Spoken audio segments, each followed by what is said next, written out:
Welcome back to Bible Study with me. Today, we are diving into Romans chapter 10. If you've been following along, you'll remember that in chapter 9, we explored Paul's deep sorrow for the Israelites and how God, in his sovereign will, chooses whom he will have mercy on.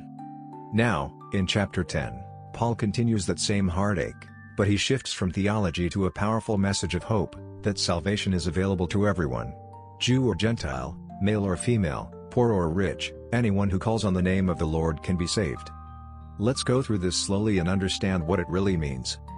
Verses 1 to 4. Brothers and sisters, my heart's desire and prayer to God for the Israelites is that they may be saved. For I can testify about them that they are zealous for God, but their zeal is not based on knowledge. Since they did not know the righteousness of God and sought to establish their own, they did not submit to God's righteousness.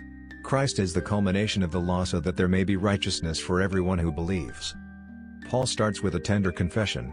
He says, "My heart's desire and prayer to God for Israel is that they might be saved." Imagine how personal this is. Paul isn't judging them, he's praying for them. He knows they have zeal for God, but that zeal is not based on knowledge. The Israelites were trying to earn righteousness by following the law, not realizing that Jesus is the fulfillment of that law. It's like running a marathon and stopping just a few feet from the finish line. Jesus is that finish line, and sadly, many missed him. Let's read verses 5 to 8. Moses writes this about the righteousness that is by the law: the person who does these things will live by them. But the righteousness that is by faith says, "Do not say in your heart, who will ascend into heaven? That is, to bring Christ down, or who will descend into the deep? That is, to bring Christ up from the dead." But what does it say? The word is near you, it is in your mouth and in your heart, that is, the message concerning faith that we proclaim. Paul compares two kinds of righteousness here. 1. The kind that comes from obeying the law, which no one can perfectly keep. 2. And the kind that comes from faith in Jesus Christ. He quotes Moses and explains that we don't need to climb to heaven or go down to the grave to find Christ. He's already here, and his word is near you, in your mouth and in your heart. It's not about rituals anymore. It's about believing and confessing. Verses 9 to 10. If you declare with your mouth, "Jesus is Lord," and believe in your heart that God raised him from the dead, you will be saved. For it is with your heart that you believe and are justified, and it is with your mouth that you profess your faith and are saved. This is one of the most quoted Bible verses. If you declare with your mouth, "Jesus is Lord," and believe in your heart that God raised him from the dead, you will be saved. So simple, yet so powerful. 2 steps. Believe in your heart that Jesus is alive. Confess with your mouth that he is Lord. Salvation isn't earned.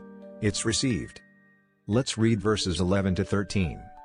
As scripture says, anyone who believes in him will never be put to shame. For there is no difference between Jew and Gentile, the same Lord is Lord of all and richly blesses all who call on him, for everyone who calls on the name of the Lord will be saved.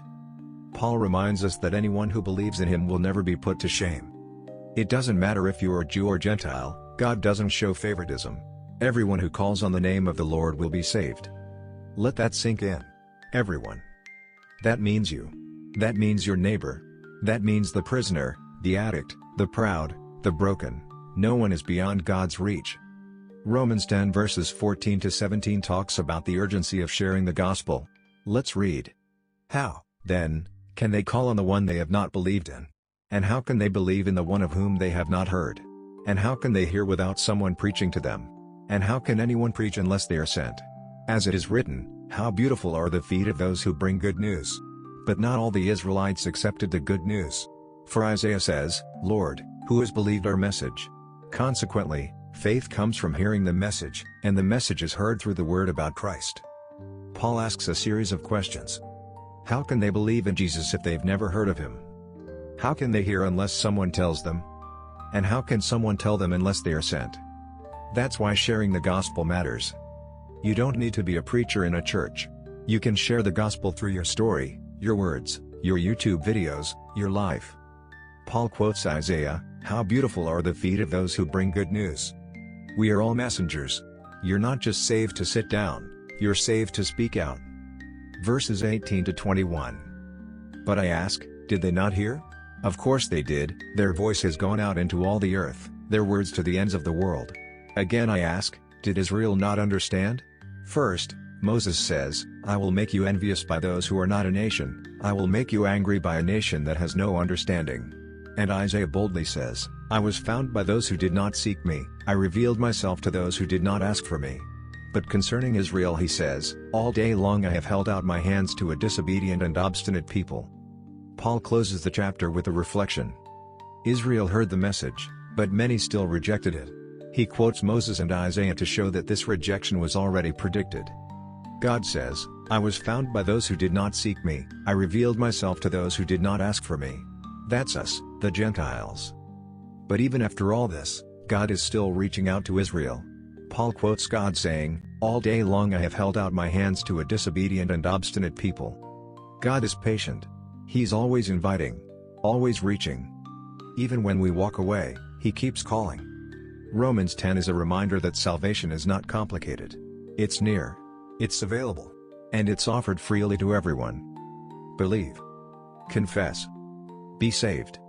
In the next chapter, Romans 11, we'll see how God hasn't given up on Israel, and how Gentiles like us are part of a beautiful plan that's still unfolding.